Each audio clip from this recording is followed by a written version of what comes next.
Hello, welcome to UGC-NET Exam Tips. I think this channel is very useful to you, so please subscribe, like and share. Today we are going to discuss about learners' characteristics. Characteristics of adolescent and adult learners: academic, social, emotional and cognitive. Let us start this talk by defining what is learning.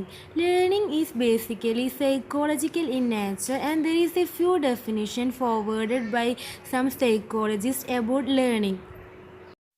In first one, it is said that learning is the process whereby the behavior of an organism undergoes changes as a result of experience.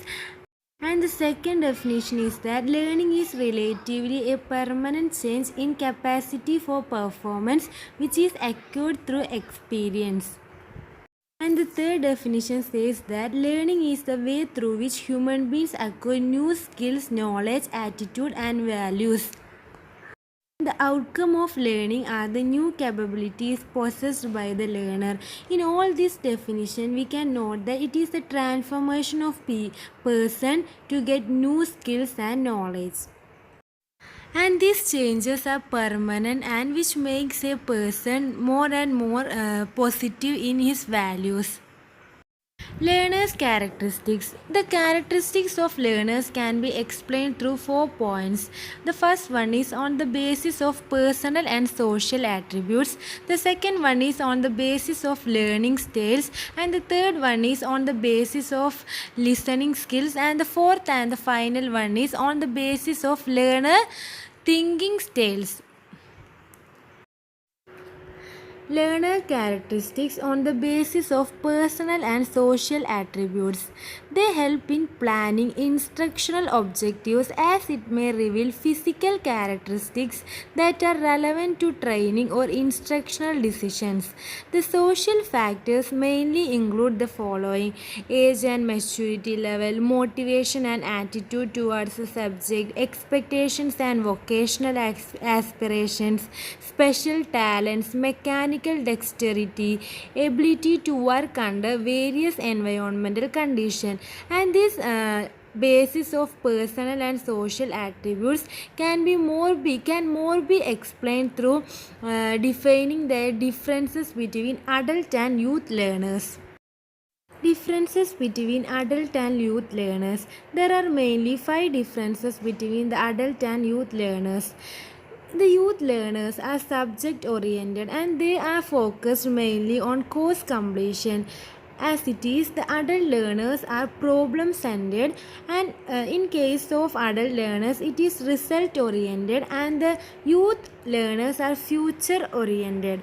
And the other difference is that adult learners are self directed and the youth learners are dependent upon adults for direction.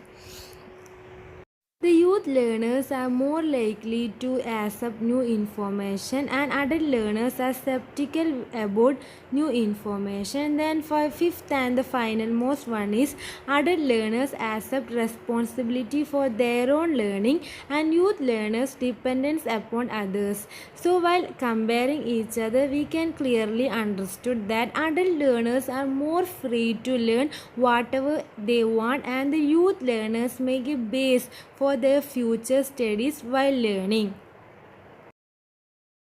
Learner characteristics on the basis of learning styles. Learning styles are traits that refer to how learners receive and process information. Felder and Silverman developed one set of category for analyzing an individual's learning styles. This can be shown by showing the differences between the types of learners and their learning styles. In this table, the learner type are of 9 types. One is visual, auditory, intuitive, inductive, deductive, actively, reflectively, sequentially, and globally. And they have particular affective learning style. While take the visual, we take pictures, diagrams, and demonstration. Auditory, words and sounds. Intuitive, insights and hunches. Inductive, from fact to generalization, and deductive, from theory to individual facts, and actively, physical engagement or discussion, etc. Learner characteristics on the basis of listening skill. This is the third characteristic of the learner, and listening is an important skill, and there are four types of listening styles. There are active listening, empathetic listening, evaluative listening, and appreciative listening. Active listening is listening with a purpose, and it is similar to empathetic listening, which means it is a form of active listening in which we attempt to understand the other person. And third one is the evaluative listening or critical listening. The listener evaluates the accuracy, meaningfulness, and utility of speaker's message. And the last and final one is appreciative listening.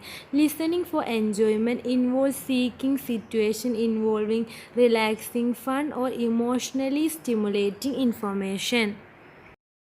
And the last one is learner characteristics on the basis of thinking style. This was four types: reflective thinkers, creative thinkers, practical thinkers, and conceptual thinkers. Reflective thinkers, they view new information with respect to the subject and relate new information to past experience.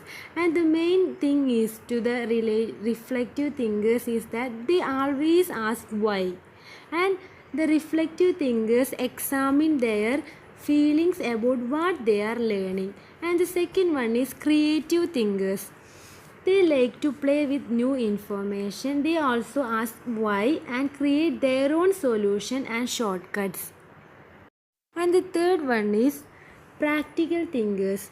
They always look for factual information, seek the simplest and the most efficient way to do their work, not satisfied until they know how to apply their new skills to their job or other interest. Last and final one is the conceptual thinkers. They accept new information only after seeing the big picture and want to know how things work, not just the final outcome. And third one is learn the concepts that are presented but also want to know the related concept that may not have been included. These are the characteristics of learners on the basis of thinking styles. Hope you all like my video, and the continuation of this part is in the next video. So if you like my video, please share, subscribe, and like my channel. Thank you. Thanks a lot.